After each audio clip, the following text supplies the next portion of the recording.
The existence of their liberties will soon be terminated. That's what Elbridge Gerry warned we'd get under the Constitution without significant amendments addressing centralization of power and things like, well, the necessary and proper clause. He was actually one of the most active delegates to the Philadelphia Convention in 1787, but he refused to sign the Constitution, just one of three who didn't sign because they opposed it. And shortly after the convention was over, he wrote a letter outlining his objections to ratification, and it ended up being circulated pretty widely and became a highly influential anti-Federalist essay. So on this episode, we're going to go through his top warnings and objections and insights, and I think they are just as relevant today as they were back then. But first of all, before getting to that, welcome, and thank you for joining me here on the Path to Liberty. My name is Michael Bolden with the 10th Amendment Center, and this is the show for Friday, January 24th, 2025. Let's kick it off with a brand new article here by Mike Meharry. We just published it this morning. He points out that about a month after the Philadelphia Convention, Gerry sent a quick point here. A lot of people think it's Elbridge Gerry. I did for many years. I learned in the last few years that it's actually Gerry. That's how it was pronounced. So Gerry sent a letter to the president of the Massachusetts Senate and the Speaker of the House, briefly outlining his objections to the proposed Constitution. He said it was painful for me to differ from the respectable members who signed the Constitution, but he still insisted that because the liberties of America were not secured by this system, it was my duty to oppose it. Again, he was one of three who didn't sign the Constitution at the Philadelphia Convention because he opposed what they came up with there. This was along with George Mason and Edmund Randolph. Now, Gerry highlighted a number in his letter to the Massachusetts legislature. This is October 18, 1787. It'll be linked to in the show notes that Alan Mosley will get organized. I'll get it published over at 10thamendmentcenter.com/path-to-liberty. A couple of hours after this live stream is done, but he highlighted a number of specific reasons in this letter to the Massachusetts legislature for his opposition to ratification. And that included this, for example. I'm going to go through some of the highlights. The executive, he said, is blended with and will have an undue influence over the legislature. If you really want to set up a system of co-equal branches, you don't want to have any branch having undue influence of the other. So Gerry was concerned, even though he was on the anti-federalist side, he certainly was on the side of bigger government, certainly than some of the other more radical anti-federalist people like Patrick Henry. But he was concerned about executive power and mixing of power between branches because, like everyone else in the founding generation, he was an adherent of the views of the celebrated Montesquieu. The spirit of the laws, written in 1748, the only debate was how to apply them. Federalists and anti-federalists alike cited the exact same passages. Here, for example, from Montesquieu, when the legislative and executive powers are united in the same person or in the same body of magistrates, there can be no liberty, because apprehensions may arise lest the same monarch or senate should enact tyrannical laws to execute them in a tyrannical manner. Sounds pretty familiar, doesn't it? The TLDR is the people who execute laws should have no say or no involvement in the creating of them or the making of them. Gerry went on with this. He predicted that the judicial department will be oppressive. And that's, back then, as they were just considered the proposed Constitution, the judiciary had nowhere close to the amount of power that it does today. In essence, it's become what Thomas Jefferson warned it would be, a tool of consolidation and centralization, in essence, really an oligarchy. But that's a different episode. Gerry was very concerned about this, and at the Philadelphia Convention, he repeatedly warned about the potential for corruption in the judiciary, corrupt judges. Here, for example, on June 6, 1787, Mr. Gerry thought the executive, whilst standing alone, would be more impartial than when he could be covered by the sanction and seduced by the sophistry of the judges. He thought the judicial branch would also give cover to the executive branch, allowing the executive to be more powerful and more corrupt. And I think he relatively called that one pretty well.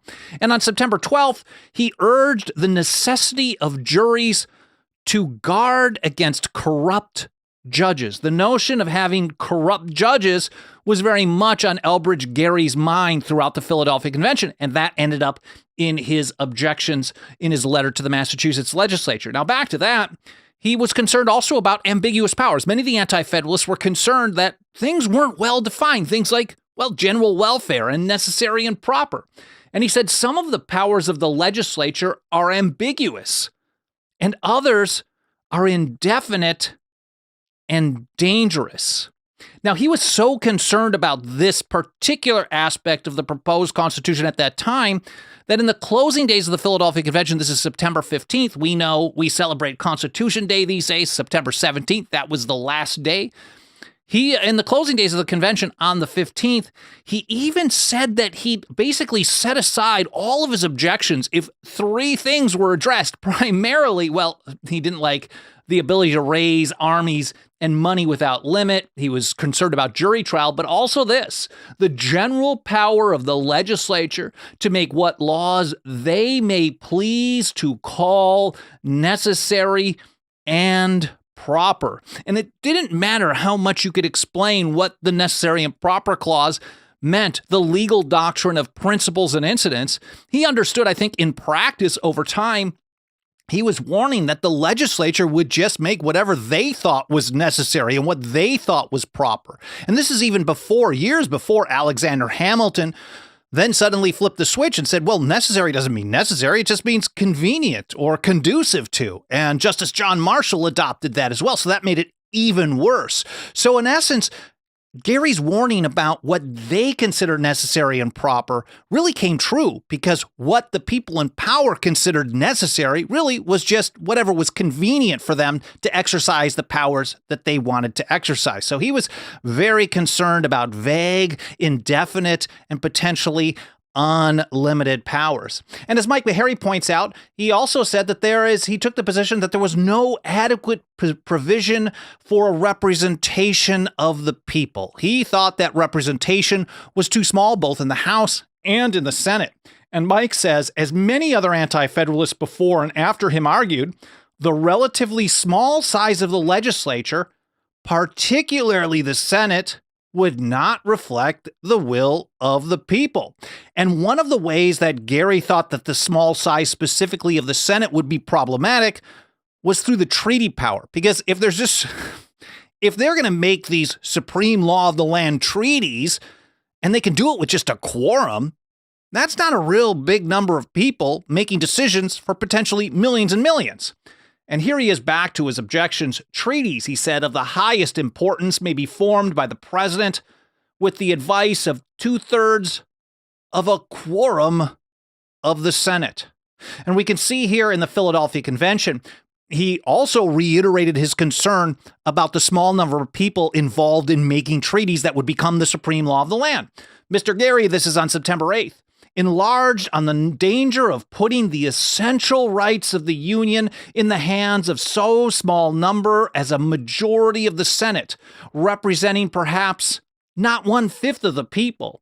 The Senate, he said, will be corrupted by foreign influence. He just removed the word by, and I think he really called that one. Now, putting it all together, even though he was in favor of a stronger federal or general government, he certainly was on the side, not fully to the side of the nationalists like Hamilton or the Virginia Plan supporters early on, Madison and Randolph.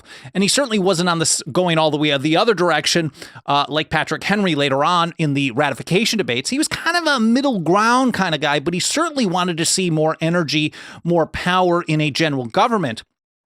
So he wasn't an Articles of Confederation guy, we'll put it that way.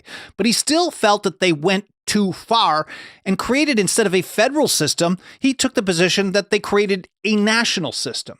And he said here in his objections, or in his letter to Massachusetts, he said, the Constitution proposed has few, if any, federal features, but is rather a system of national government. Basically, the Hamiltonian approach. And he discussed this type of thing as well at the Philadelphia Convention, August 23rd. He said, the way you're approaching this is to treat it as if the state governments don't even exist. Very similar to how Luther Martin made his case in Maryland as well. He said, let us at once destroy the state governments, have an executive for life or hereditary, and a proper Senate, and then there would be some consistency in giving full powers to the general government. Mind you, on June, I think it was 18th, Hamilton gave a really long multi-hour speech where he wasn't allowed to technically propose this type of thing, but he discussed some of his goals. And one of them was, in essence, let's have an executive for life. Let's get rid of the state governments if we can. I know people probably won't like them like that. So if we can't, we'll just keep them there kind of symbolically. And so there were people that were pushing this type of thing. And Gerry, I think, was using a little sarcasm here in these debates, saying like, okay, let's do all this. But he said, but as the states are not to be abolished, he wondered at the attempts that were made to give powers inconsistent with their existence, acting like you're creating one nationalized blob with no states, but they still exist. That's going to create problems. He said he warned the convention, this is the kind of problem he predicted.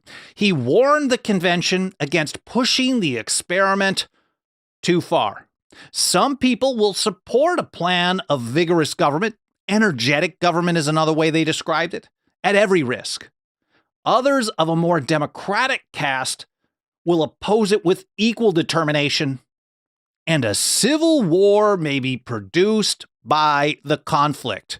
So what Elbridge Gerry predicted was, if you try to create too much power, you try to give too much centralized power, and you're going to have some people that are going to love that, and other people are going to say, well, that's just too far, and eventually it's going to create a conflict, a civil war. So that was August 23rd, 1787. Now back to his objections letter of October 18th, he still said even though he saw that it wasn't really a federal system, but a national one, he's like, well, if we get some amendments, I can deal with it. He said, nevertheless, in many respects, I still think it has great merit, and by proper amendments may be adapted to the exigencies of government and the preservation of liberty. And he certainly worked hard to get a Bill of Rights. This was one of his big concerns. And even back at the Philadelphia Convention, again, in the last days, September 12th, 1787, he was actually the guy who made the motion at the Philadelphia Convention,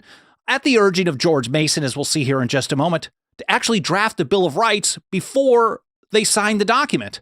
And this is one of the things that he said, like, okay, if we get some of these amendments, I'd be okay with it.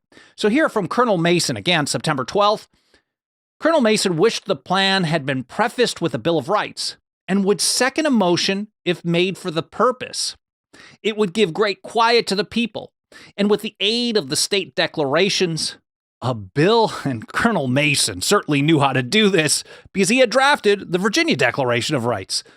And he said a bill might be prepared in a few hours. And right after that, Elbridge Gerry rose and said he concurred in the idea and made the motion for a committee to prepare a Bill of Rights. Well, in response to that, these were the only two guys that were really kind of pushing for this at this late stage. But he said, so they made the motion, Mason seconded it, and they took it for a vote. And everybody voted no, except Massachusetts, where Elbridge Gerry was from. They abstained. So it was unanimous no on a Bill of Rights. And then they had all these fights and debates over it and ended up with it anyways. If they just would have listened in the first place, maybe they would have had fewer problems. Now back to Mike Maharrey, he said, although he supported the idea of a stronger central government and actually pushed for it during the Philadelphia Convention, stronger than under the Articles of Confederation, but not as strong as what Madison and Randolph were proposing, not as strong even the next level as people probably like Morris and Hamilton were pushing for. Gerry refused to sign the Constitution due to its lack of a Bill of Rights and what he viewed as an overly centralized structure that he feared undermined reserved state powers. Gerry continued his opposition through the ratification debates, which raised the ire of the Constitution supporters. Now, Mike Maharrey's article goes into much more detail on the Federalist attacks. I mean, Gerry was a big government anti-Federalist in comparison to many of the others, and they still went nuts on him. And so he had a lot of back and forth, and he was treated kind of poorly as well. So Mike says, despite these public and sometimes personal attacks, he stood firm in his belief that unity should not come at the expense of overreaching power and the erosion of individual liberty. Here's how he described it in a letter to James Warren. This is also October 18, 1787. He said, "My opinion with respect to the proposed Constitution is that if adopted, it will lay the foundation of a government of force and fraud. The people will bleed with taxes at every pore, and the existence of all their liberties will soon be terminated." Now, if we truly want to understand the limits of the Constitution, it's absolutely essential to not just read the Federalist Papers, not just read the Constitution, but understand the context of the debates and how people were explaining things back and forth. And we can take sides if we want to, or we can learn from everyone. And no one covers the Anti-Federalist side more regularly and more consistently than here at the 10th Amendment Center. We work hard every single day to get this kind of essential foundational information, this important history out to more and more people. And nothing helps us do this work more than the financial faith and support of our members. If you support our efforts and you want to help us reach and teach more people, please consider joining us as a member today. If you got a couple of bucks of that dirty government fiat that keeps devaluing quickly, our membership program starts out at just $2 a month. You can join us over at 10thamendmentcenter.com/members. It's all spelled out, 10thamendmentcenter.com/members. We also have annual, 5-year, and lifetime options. You can make a one-time gift over at 10thamendmentcenter.com/donate. No pressure, and I won't belabor the point, but any consideration you can give to supporting us financially today, I'd be very, very grateful. You can also help us spread the word by leaving reviews on the podcast platforms like Apple and others, hitting the like button on the video platforms, leaving comments in the archive. The amount of watch time, especially on YouTube, the more time you actually watch the video, even if you have it playing in the background, the more likely the algorithm will show it to more people. Subscribe, get notifications, all that stuff. I'm really grateful for you spending some of your time with me today. I hope you enjoyed this episode. I hope it made you think. I hope you learned something that's more important than anything. I hope you have an awesome weekend, and I look forward to seeing you next week here on the path to liberty.